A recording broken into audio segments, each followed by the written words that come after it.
여러분 안녕하십니까? 반갑습니다. 오늘은 하나님의 말씀, 오리라고 예언한 엘리야에 대한 말씀을 보겠습니다. 오리라고 한 엘리야, 엘리야는 구약시대 사람이었습니다. 그런데 성경책 마지막, 말라기 마지막 장에서는 선지자 엘리야가 이 땅에 다시 오겠다는 말씀으로 구약 성경이 마감이 됐습니다. 엘리야는 그 당시에 아주 성행하는 바알 숭배, 우상 숭배, 거짓 종교 이것에 대항해서 싸운 사람이었습니다. 그런데 그 엘리야가 다시 오겠다는 것입니다. 그 이야기는 사실은 하늘로 승천한 엘리야가 실제로 오는 것이 아니라 엘리야의 정신을 가지고 엘리야의 사명을 감당할 수 있는 사람이 마지막 때에 오겠다는 것입니다. 그래서 신약 성경에서 이 엘리야는 침례 요한에게 적용이 되었습니다. 그때 침례 요한이 이르러 유대 광야에서 전파하여 가로되 회개하라 천국이 가까웠느니라 하였으니, 예수님께서 등장하시기 약 6개월 전에 침례 요한이 나타나서 사람들에게 설교를 했습니다. 그리고 이제 곧 메시아, 이 왕이 오시는데 그분을 맞아들일 준비를 하라고 그렇게 침례 요한이 광야에서 설교를 시작했고, 그래서 많은 사람들이 구름대처럼 몰려가서 침례 요한의 설교를 들었습니다. 그 침례 요한이 바로 구약 성경이 예언한 엘리야라고 하는 것입니다. 여기 지금 이 마태복음 3장 3절에도 이렇게 나와 있죠. 저는, 여기서 말하는 저는 침례 요한입니다. 저는 선지자 이사야로 말씀하신 자라. 일러스되 광야에 외치는 자의 소리가 있어 가로되 너희는 주의 길을 예비하라. 그의 첩경을 평탄케 하라 하였느니라. 여기서 주의 길을 예비한다고 하는 것은 사람들의 마음을 준비시키는 것을 의미합니다. 이제 예수님이 곧 사람들에게 이제 등장하실 텐데, 그 예수님의 말씀을 받아들일 수 있도록 사람들의 마음을 준비시키는 것이 침례 요한의 일이었습니다. 바로 그 침례 요한이 구약 성경이 예언한 엘리야라고 하는 것입니다. 여기 마태복음 11장 14절에 예수님이 말씀하셨죠. 만일 너희가 즐겨 받을진대 오리라 한 엘리야가 곧 이 사람이니라. 여기 이 사람은 바로 침례 요한을 가리켰습니다. 그래서 침례 요한은 예수님의 초림을 준비하기 위하여 구약 성경에 예언된 사람이었습니다. 자, 말라기 4장 5절 구약 성경 마지막 부분이지요. 보라, 여호와의 크고 두려운 날이 이르기 전에 내가 선지 엘리야를 너희에게 보내리라. 이렇게 하고서 구약 성경이 마감이 됐습니다. 그래서 조금 전에 보았던 침례 요한이 구약 성경의 예언대로 엘리야의 신령과 능력으로 이 땅에 와서 엘리야의 일을 한 것입니다.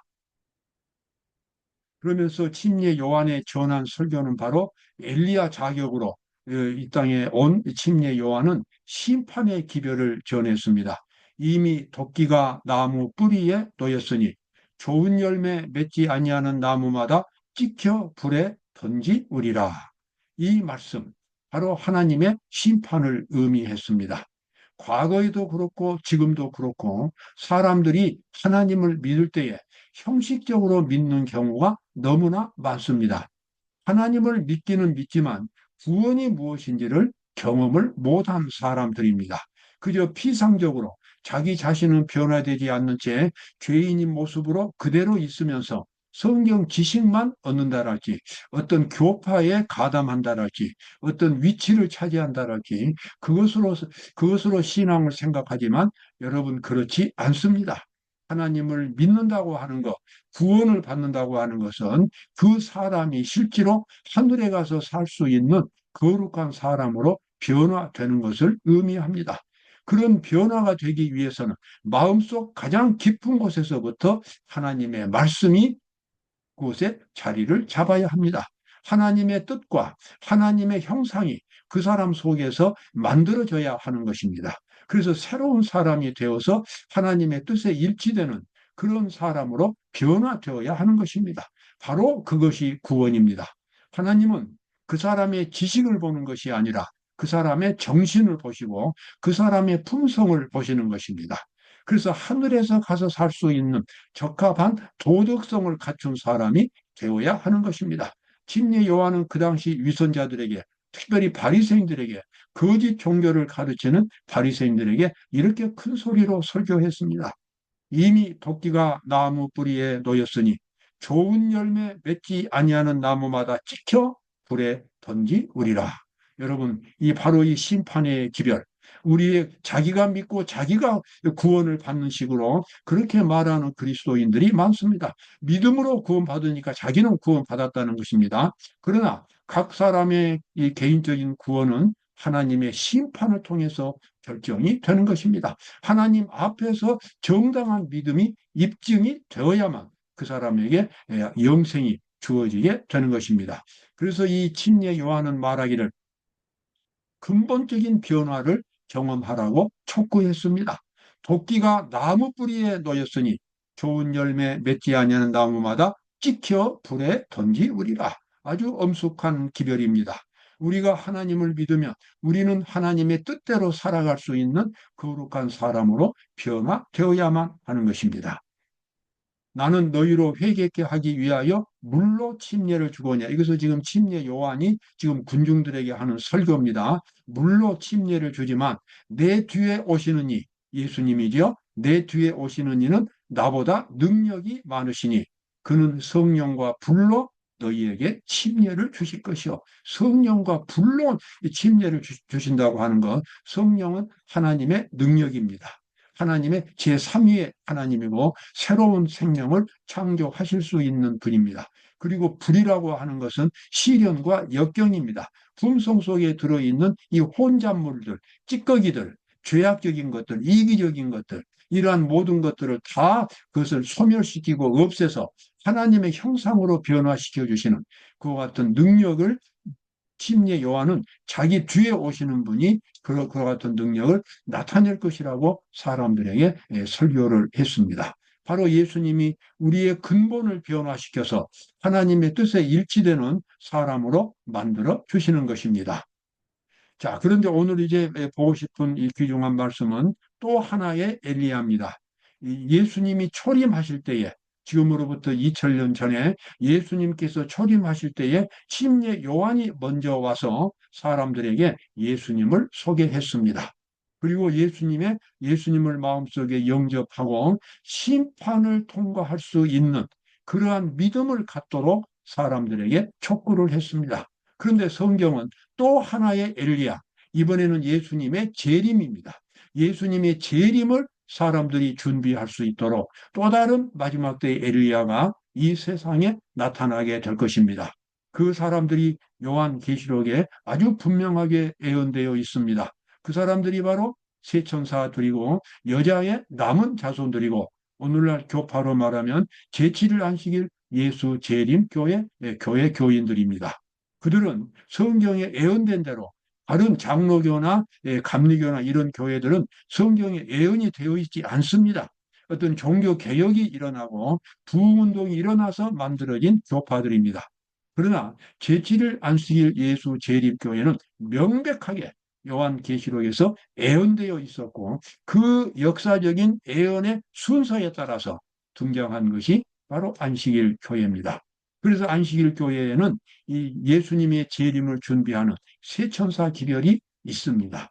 그리고 이 시대에 전해야 할 예언의 은사도 주어져 있습니다. 여기 지금 마지막 때 하나님의 참된 백성들에 대한 예언이 나오지요. 마지막 때 용이 여자에게 분노하여 돌아가서, 이거 상징입니다. 용은 사탄이고 여자는 하나님의 교회입니다. 용이 여자에게 분노하여 돌아가서 그 여자의 남은 자손, 곧 하나님의 계명을 지키며 예수의 증거를 가진 자들로 더불어 싸우려고 바다 모래 위에 섰더라. 바다 모래 위에 섰다 그 말은 바닷가에 서 있다는 것입니다. 여기서 바다는 수많은 민족들을 가리킵니다. 이 세상에 수많은 사람들을 가리킬 때 하나님께서는 상징적으로 물로서 나타냅니다. 그래서 바다는 이 세상 이 세상 수많은 사람들을 상징하고 있습니다. 그래서 이 수많은 사람들을 사탄이 이제 지배해가지고 하나님의 참된 백성들, 즉 하나님의 계명을 지키며 예수의 증거를 가진 자들과 투쟁하려고 사탄이 준비하고 있습니다.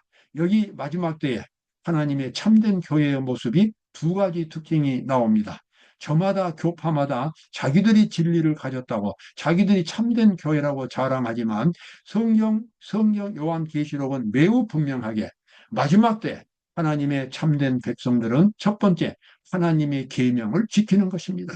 그 계명은 바로 십계명이고 십계명의 그 율법이고 그 율법 전체가 이제 성경의 교훈으로 이것이 이제 확장되고 번역이 됩니다. 그러나 하나님의 율법을 말할 때는 항상 도덕적인 율법인 십계명이 그 핵심이 된다는 사실을 우리는 알아야 하겠습니다. 자, 마지막 때 하나님의 참된 백성들은 율법을 지키는 사람들이 되겠습니다. 그 다음에 또 예수의 증거를 가지고 있습니다. 이 예수의 증거는 요한계시록 19장에 보면 애언의 은사라고 나옵니다. 이 시대에 주어진 애언의 은사, 바로 그것이 애언의 성령, 특별한 성령의 은사입니다.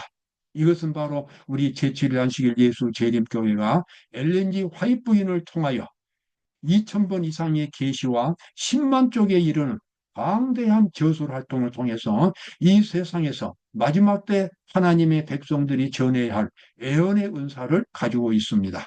그래서 우리 안식일 교인들은 놀랍게도 앞으로 일어날 사건들을 다 알고 있습니다. 다른 교회들은 이때에 일어날 지금 하늘에서 진행되고 있는 조사 심판의 기별을 갖지 못하고 있고 앞으로 일어날 사건도 예언하지 못하고 있습니다. 그러나 우리 안식일 교회에서는 앞으로 일어날 사건들에 대해서 편하게 예언하고 있습니다. 미국을 중심으로 해서 일요일 휴업령이 일어나게 되고 천주교회와 개신교회가 연합하고 이 세상의 모든 종교들이 연합을 이루고 강신술, 사단의 능력이 역사하고 그래서 이 세상 모든 종교 통합운동이 일어날 것이며 그리고 모든 국가들이 제3차 대전에 이르는 무서운 전쟁을 하게 될 것이라고 그렇게 우리는 그런 예언들을 갖고 있습니다.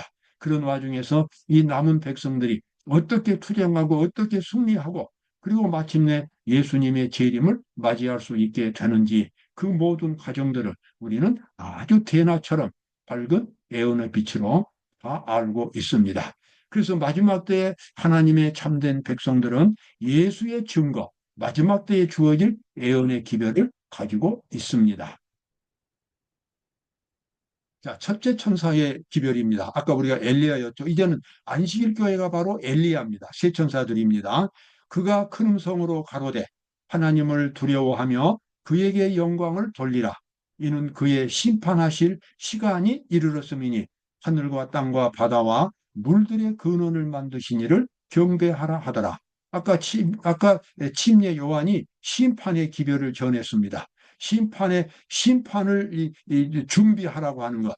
바로 그것을 침례 요한이 전했지요. 도끼가 나무 뿌리에 놓였으니 좋은 열매 맺지 아니하는 나무마다 찍혀 불에 던져버리라. 침례 요한은 그 당시 사람들에게 하나님의 심판의 기별을 전파했습니다. 왜냐 그러면은 심판이야말로 구원의 핵심이기 때문에 그렇습니다. 하나님의 심판을 준비하는 것이 진정한 구원을 준비하는 것입니다. 그런데 마지막 때, 자, 초림 때는 침례 요한이 왔지만 이제 재림 때에는 재림 때에 온 엘리야는 이제 제7일 안식일 예수 재림 교인들입니다. 그 사람들이 바로 세천사 기별을 전하는데 그들도 역시 하나님의 심판의 기별을 전파하고 있는 것입니다. 그가 큰 음성으로 가로되 하나님을 두려워하며 그에게 영광을 돌리라. 이는 그의 심판하실 시간이 이르렀음이니 하늘과 땅과 바다와 물들의 근원을 만드신 이를 경배하라 하더라. 여기 창조주를 경배하라는 말씀 속에는 바로 이것은 구체적으로 안식일 계명, 창조를 기념하는 안식일을 거룩하게 지키고 안식일이 담고 있는 속죄의 경험, 죄의 도말의 경험, 죄를 없이 하는 경험, 다시 말하면 죄인이 죄의 지배에서 벗어나서 그리스도의 의의 지배 속으로 들어가는 그 같은 속죄의 경험을 깊이 가지라고 하는 것. 바로 이것이 창조주를 강조하는 첫째 천사의 기별에 해당이 되겠습니다.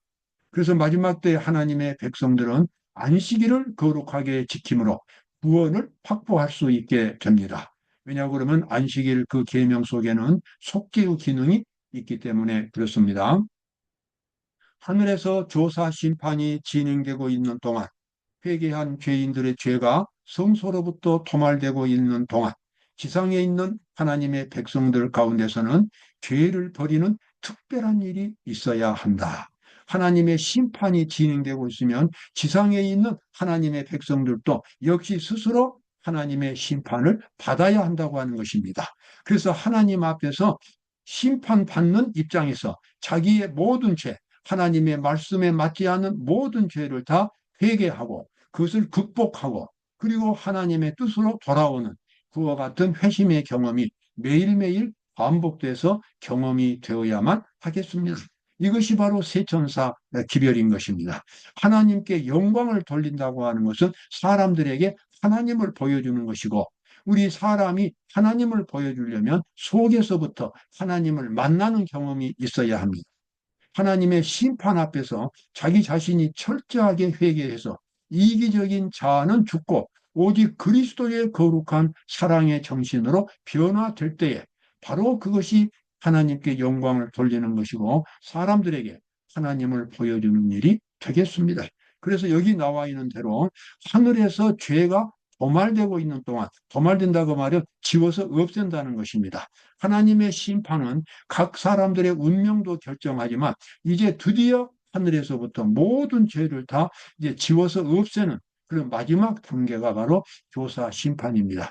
그러므로 조사 심판이 진행되는 동안 지상에 있는 하나님의 백성들은 성실하게 자기 자신의 성전에서 죄를 회개하고 버리는 그런 특별한 일이 반드시 진행이 되어야만 하겠습니다. 그분이 검사할 수 있도록 그대의 마음의 진상을 다 털어놓고 그분께 용서를 빌며 속죄의 공로를 간청하라. 그러면 보혜사께서 이 모든 것들을 다 그대에게 생각나게 해주실 것이다. 자기 마음을 다 털어놓고 하나님께 용서를 빌며 이 모든 죄에서 벗어나게 해달라고 하나님께 간절히 기도하고 이러한 일들을 반복해서 일상생활 속에 할 때에 하나님의 성령께서 모든 죄를 생각나게 해주시고 그 죄를 버리고 완전히 하나님의 형상으로 변화되는 그와 같은 일들을 하실 것이라고 여기 약속되어 있습니다. 여러분, 뜻이 있는 곳에 길이 있습니다. 우리가 마음을 예수님께 드릴 때에 우리는 그 길을 예수님 안에서 찾을 수 있게 될 것입니다. 너무 어렵다고 생각하지 마십시오. 우리가 할 수 있는 일을 하나님께서는 지시하셨습니다. 우리의 품성은 고칠 수 있고 우리의 우리 잘못된 습관, 죄의 습관도 극복할 수 있습니다. 우리는 죄를 안 짓고 살아갈 수 있고 죄를 짓더라도 빨리 회개하면서 즉시로 그리스도의 정신으로 회복되는 그 같은 경험을 가질 수 있습니다. 우리가 비록 지상에 살면서 끊임없이 사탄의 유혹을 받지만 죄를 짓지 않고 살아갈 수 있는 그 같은 길이 열려 있습니다. 여러분 오늘도 기쁜 하루가 되시기를 바랍니다. 감사합니다.